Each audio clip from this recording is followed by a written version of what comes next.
right, let's take a look before we get Gary Cobb on. Let's take a look at the defensive side of the football, and I want to go down each position here. And I want to give you my assessment of where they are talent-wise.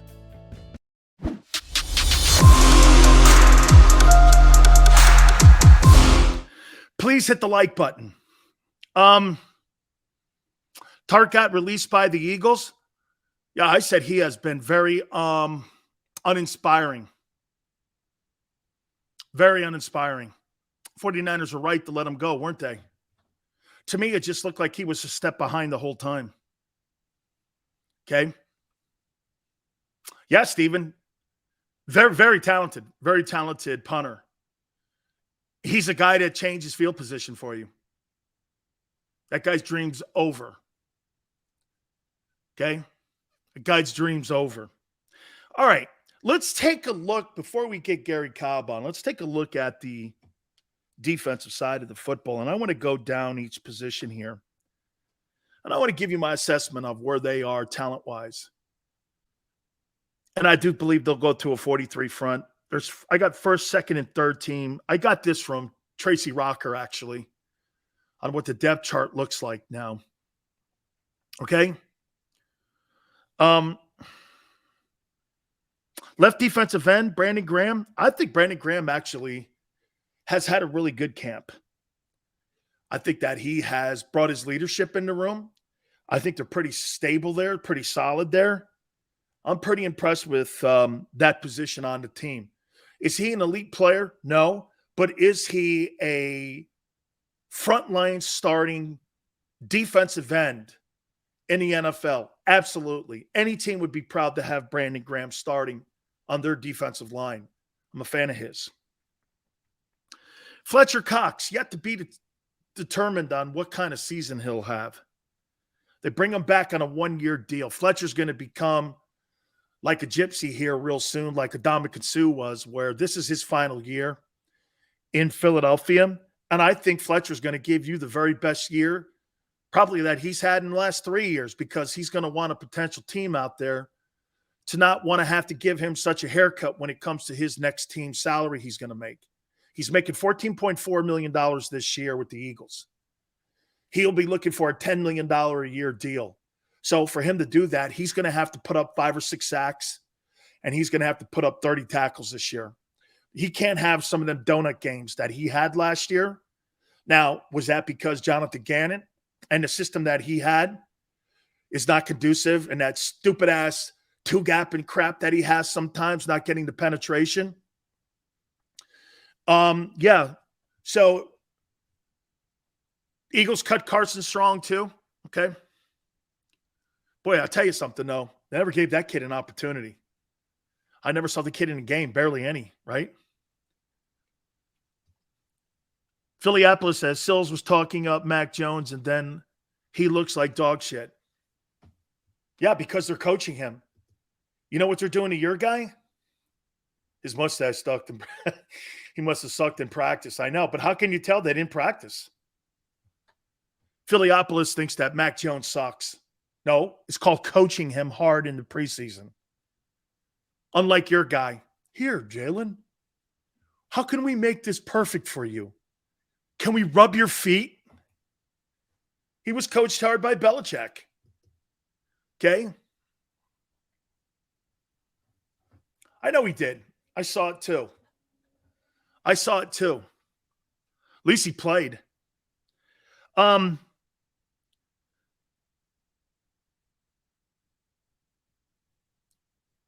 Right defensive tackle, Josh Sweat.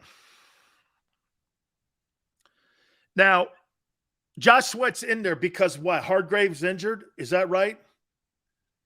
He's injured right now because on the depth chart, he's not there, Hargrave.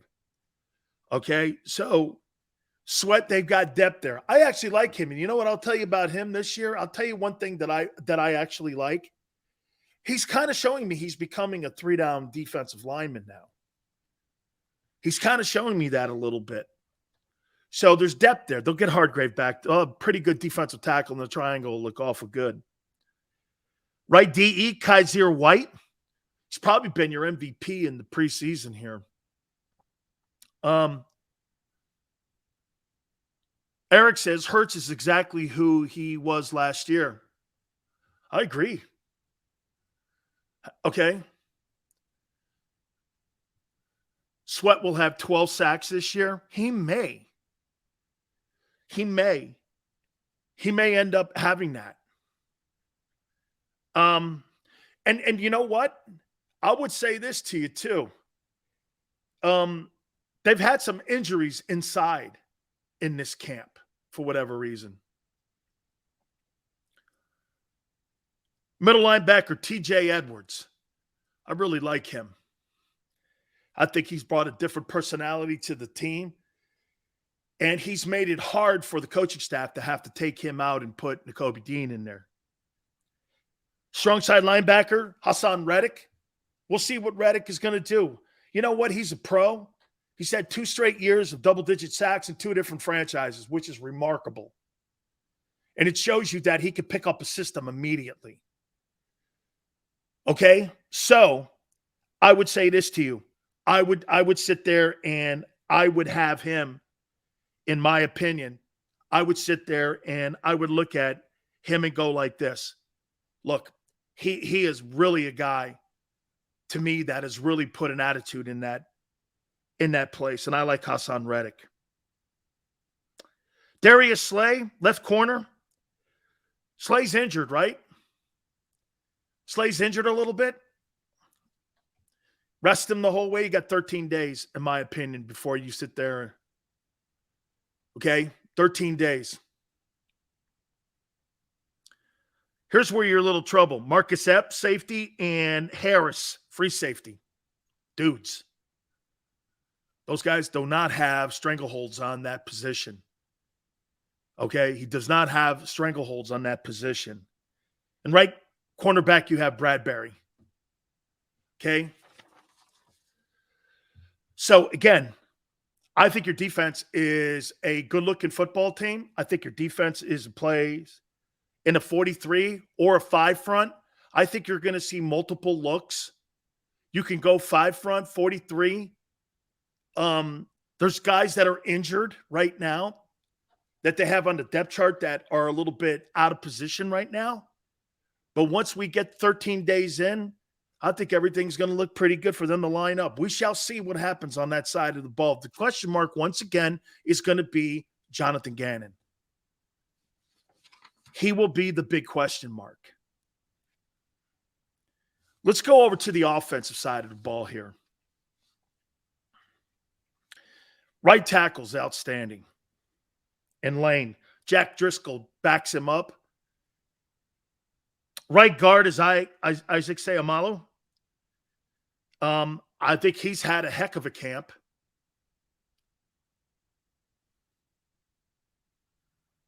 Jason Kelsey and Cam Jurgens. Do you know that they probably have in Philadelphia the 2 best tandems of centers in the NFL? I think you probably have the 2 best centers in the league when it comes to depth. Starter, center, or backup. It's pretty impressive. Landon Dickerson, banged up though, left guard.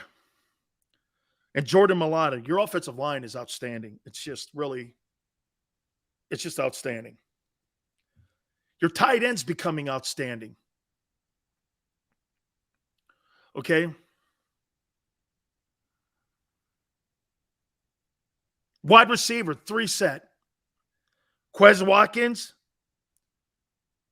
I think, is going to be a fine player. I don't think we'll see what kind of year are we looking at with him? 600, 700 yards?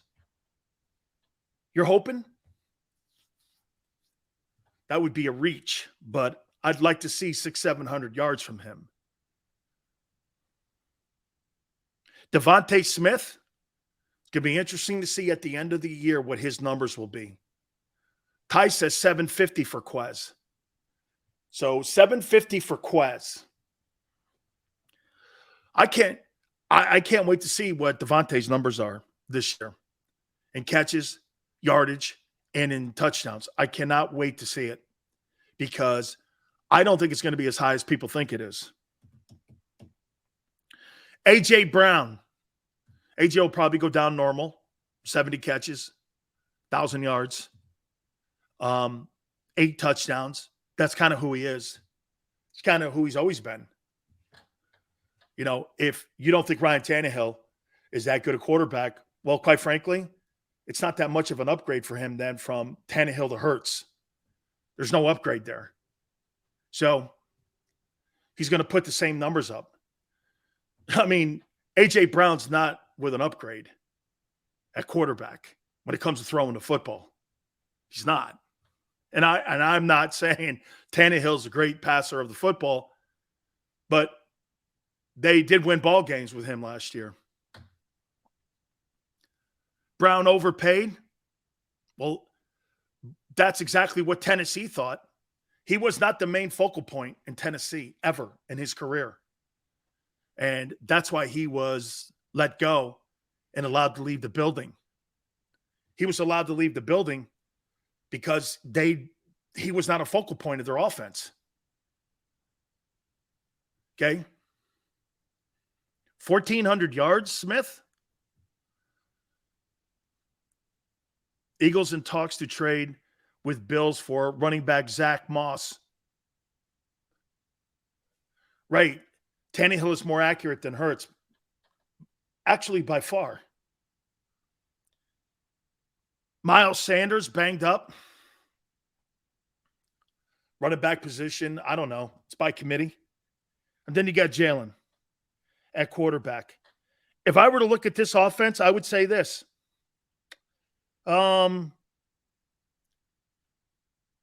It's like the New York Giants offense with Tyrod Taylor quarterbacking it with a better line.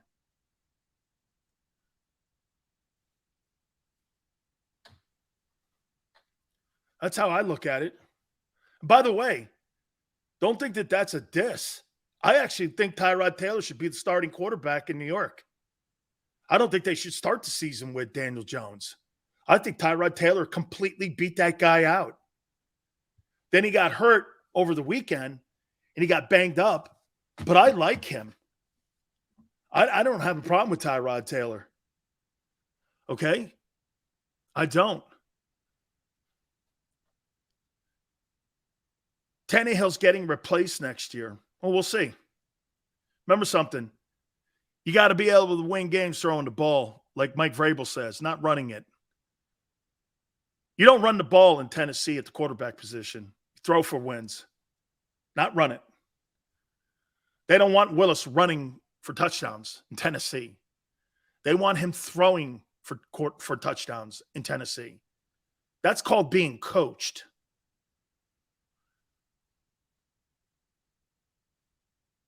Big Dog says Hurts will play everyone's respect this year. Just saying. Even your respect, Sills. Hey, Big Dog, I said this to you guys, and I'll say it again to you. I made this comment about Lamar Jackson years ago. Do you remember the year that he took over for Flacco and he couldn't hit the broadside of a barn?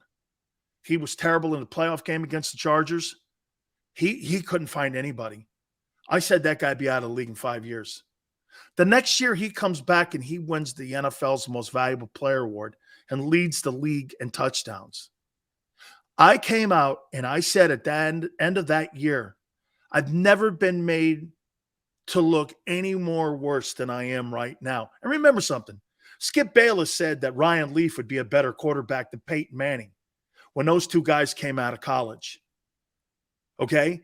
This guy still hangs his hat on Baker Mayfield, and he's a bum.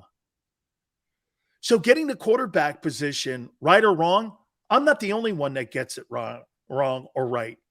Howie Roseman hasn't landed on a quarterback in 22 years in Philadelphia that he's been happy with. So if he's wrong, can I be wrong? Howie hasn't gotten a quarterback right in 22 years. One that he picked. You think he picked McNabb? Or do you think Andy Reid and Joe Banner did? But he's been in the building for 22 years, since 2000. Okay? He's gotten the quarterback position, and quite frankly, he's gotten the wide receiver position wrong outside of one guy. One guy. Steven, I love Lamar Jackson. Oh my God. Before I get on Gary Cobb, I text Lamar's mom. Okay? I text Lamar's mom. And Xander goes like this to me last Friday. Hey, Sills, don't make yourself look like a jackass if he signs a contract in the next 13 days. And he stays in Baltimore. All I know is this. I sent a text to his mom. I said, we'd love to have you in Philly, man. Play through the year. And if you want to go on the open market, Howie will make a run for you. Imagine having Lamar on that football team. You'd be undefensible. Smith will lead the team in yards and 8 TDs. Goddard will have more catches. And TDs, AJ will have 1,000 yards and like 10 touchdowns. I can see that.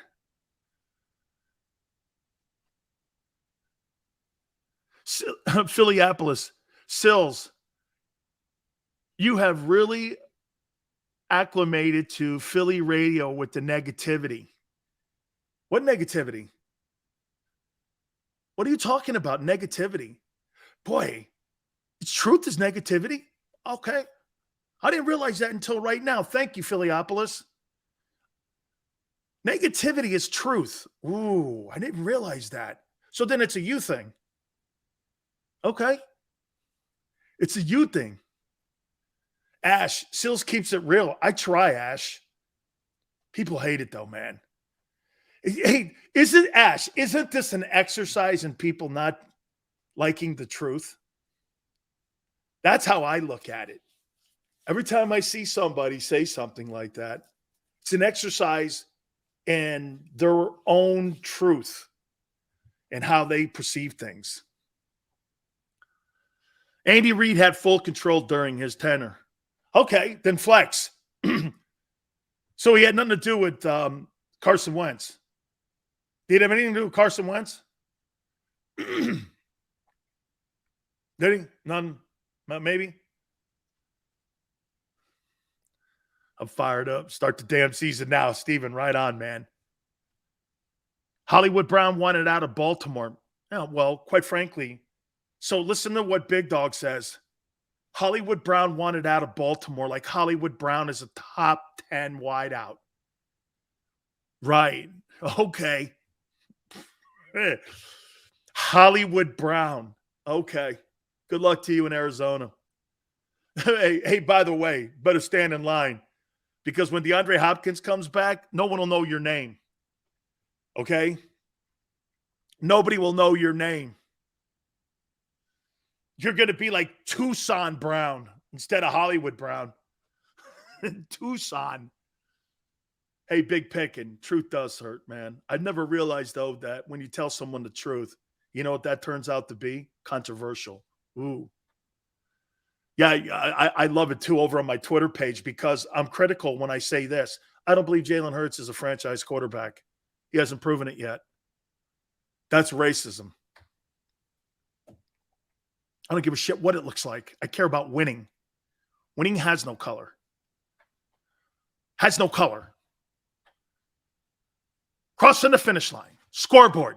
60 minutes are up. You see, the great thing about football, unlike politics, you can't move the scoreboard. You can't move the chains in a football game. You got 60 minutes of ball and let the scoreboard sit where it is and what the score is at the end of it. You see, in politics and what we're watching with everyone in the parties, they moved the game, they moved the yardsticks. Winning and losing is not winning and losing anymore. Well, in football, it doesn't do that. Winners, losers. Well, I played great in that game. Well, it doesn't work in football like that. You could play great in a game and lose. You lost.